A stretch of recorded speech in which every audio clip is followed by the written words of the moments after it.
जिया। कंचन राज मुजफ्फरपुर। धका धका धका धका करई हमर जिया। हरे गांजब पी के गाड़ी जन चलाई हा हो पिया। धका धका करई हमर जिया हो पिया। धका धका करई हमर जिया।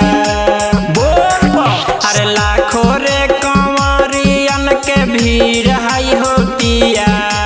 धका धका करई हमर जिया हो पिया। धका धका करई हमर जिया हो पिया। धका धका करई हमर जिया। रोड में कंवरियन के भीड़ लगल बा, कम चलावा तेज पिया ड्राइवर हो। रोड में कंवरियन के भीड़ लगल बा, कम चलावा तेज पिया ड्राइवर हो। पिया ड्राइवर हो धका धका करता करे। अरे बगल में बैठल गाड़िया माजी हो पिया। धका धका करई हमर जिया हो पिया। धका धका करई हमर जिया।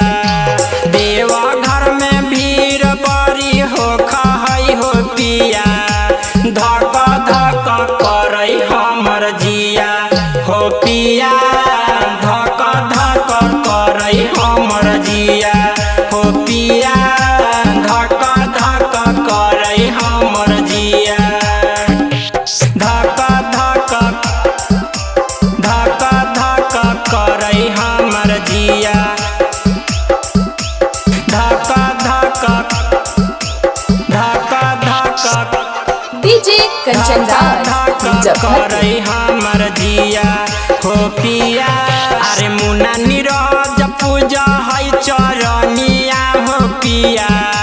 धका धका करई हमर जिया हो पिया। धका धका करई हमरो जिया। अरे गुडू धमेंद्र पूजा है चरनिया हो पिया।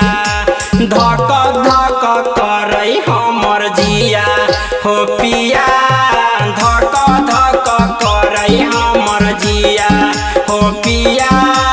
धका धका करई हमर जिया। अनिरुद्ध रिकॉर्डिंग स्टूडियो हाजीपुर बस।